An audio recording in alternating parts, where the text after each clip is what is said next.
Culture says sheep are actually the smartest animal on the planet. Why? Because sheep have 100% voice recognition.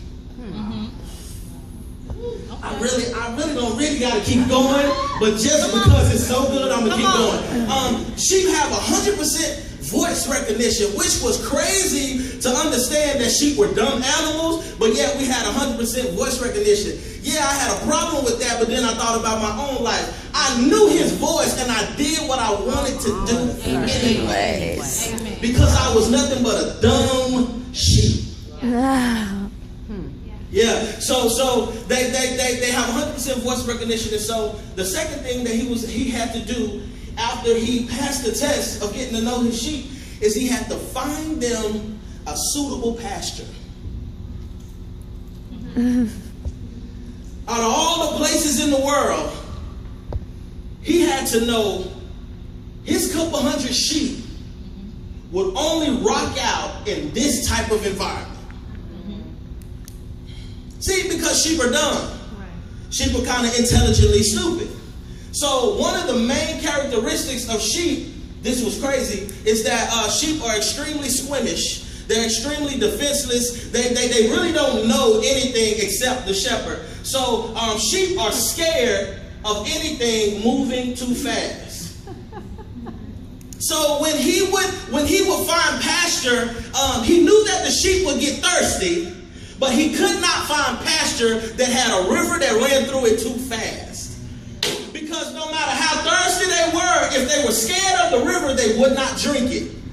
So the shepherd had to know you so much that he said, you know what, cool, there's a little pool, there's a little puddle. They'll drink out of that. Yeah. Can I pause and say, this is the reason why some things that you ask God for, he'll never give to you, because he know better. You can't handle it like that. I'm walking down somebody's street right now. The Lord knows you so well that he knows what to keep away from you in order to keep you following him. The moment God allows you to go off to a place that he's not near, you will start to follow the next voice you hear. You're just a sheep. So as he's finding his pasture, the sheep are following him, and he's finding his pasture. He finds out that, okay, this is the perfect spot for my sheep. And then his daily job is to teach the sheep two things. Number one, how to stay together. Come on. He number one had to teach the sheep how to stay together. This was the hardest task ever. Why? Because there were weak sheep, there were strong sheep, there were smart sheep, and then there were smart sheep that were kind of dumb. So he had to put each individual sheep in a group that was like them, or a group that was better than them, so they wouldn't get off course.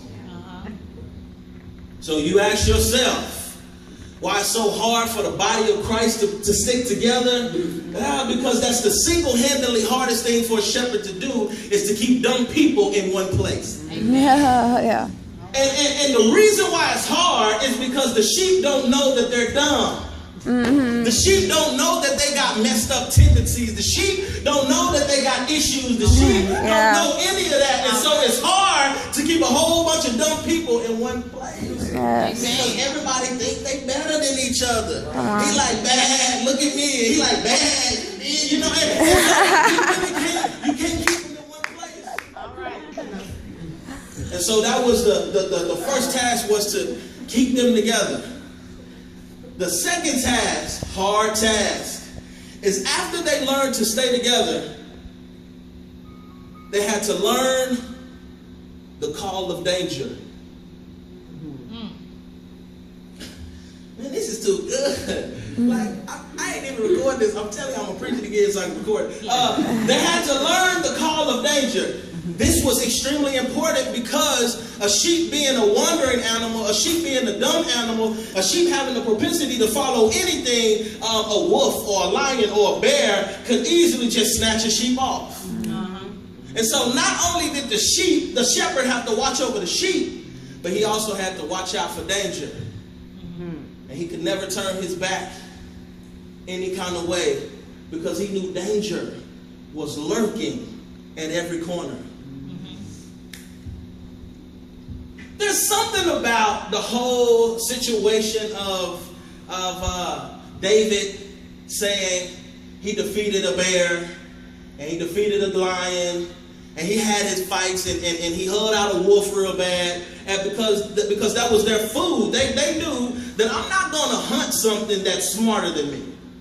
I'm going to hunt something that doesn't know that they're smart and they're dumb to me, so I'm going to hunt them because they don't know they really don't have to be hunted. Yes. I can't contain myself. Come on. So he said, I need y'all to stay together, because if we stay together, we can move at the same time. We can transition at the same time. We can go to the next level at the same time. And the moment you get left behind, that's when the wolf says, they didn't transition with the rest of the sheep. See, can I tell you something that you probably didn't even know? That the wolf is hungry, but his MO is not to come and eat the sheep. No, that's the second thing he's going to do. The first thing that he wants to do is scatter the flock. Wow.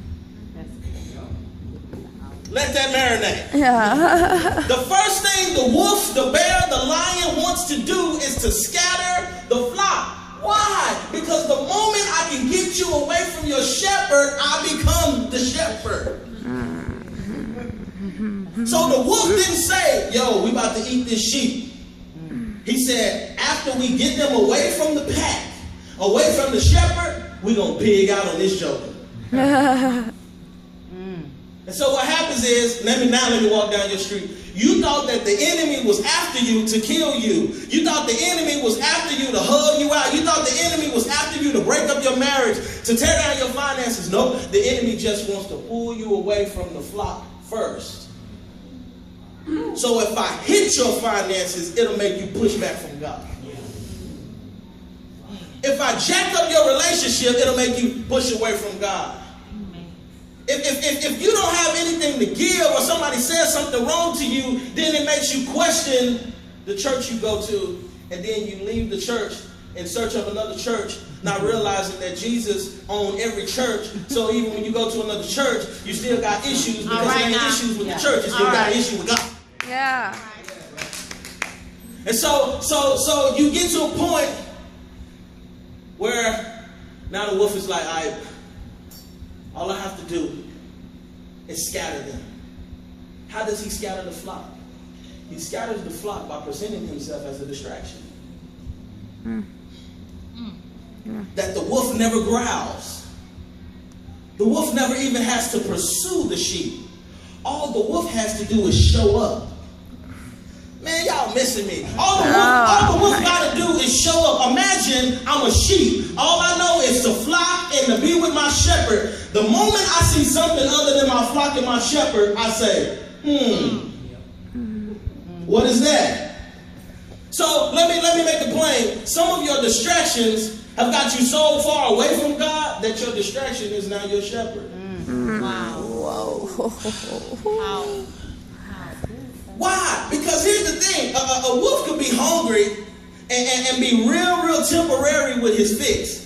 He could really just snatch the sheep and eat them, and he good, and he'll wait till the next day or whenever else he's hungry. But if a wolf was smart, all the wolf really has to do is get you away from the shepherd long enough for you to recognize his voice as the voice you should be listening to. Right. So you far away from God, and that's when you just follow anything. Any old wolf. That's good. Any old bear. Right. Any old lion could tell you anything. Y'all know I don't like going here, but I'm going to go here. All right, come on. Just because this is a burden in my own heart. I got daughters.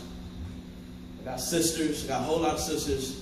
I have two beautiful daughters. Beautiful. They don't look like me, so they're beautiful. Trust me. Long, pretty hair, light skin, beautiful eyes. I'm talking about beautiful daughters. I'm scared to death, but that's why I got pistols. And there's something about me. I grew up in a house full of women, so I have this